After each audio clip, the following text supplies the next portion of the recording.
Thank you for coming here tonight. Allow me to introduce myself. I am the person who is seeking to run for public office next year. But because of this, at least one person on the internet has voiced her urgent wish that I should die before 6 years.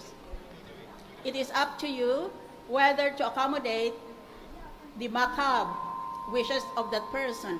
But as for me, I tell you today, I have passed through the hardest of all physical trepidations and hardships known to man. Cancer is not an easy disease to have. And still, thereafter, I decided, after consultation with my panel of doctors from St. Luke's Hospital, that it should be up to me to decide on whether or not I should campaign for president again. My answer is this. Do you want a clean government? Do you want a courageous government? Do you want a government of, by, and for academic excellence?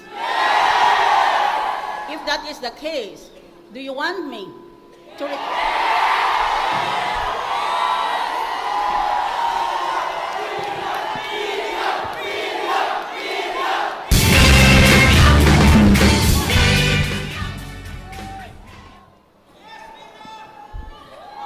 Alam mo, napansin ko sa Senado, hindi naman pala mahirap na ipunin ang pera ng gobyerno.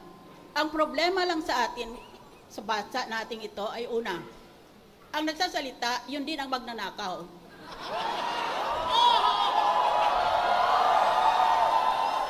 Pangalawa, pag nagsasalita sila, kunwari laban sila sa graft and corruption, maling-mali pa ang English nila.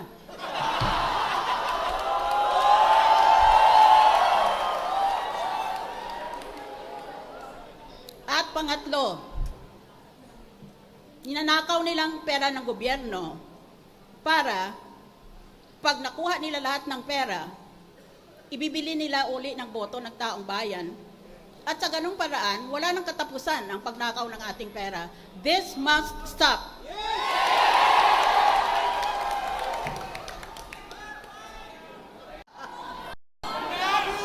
Kaya, subukan at subukan ko pa rin ang lahat ng magagawa ko.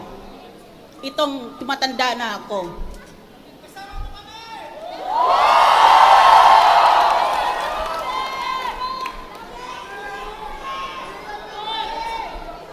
Kasama mo ako? Hindi mo lang alam ang ugali ko.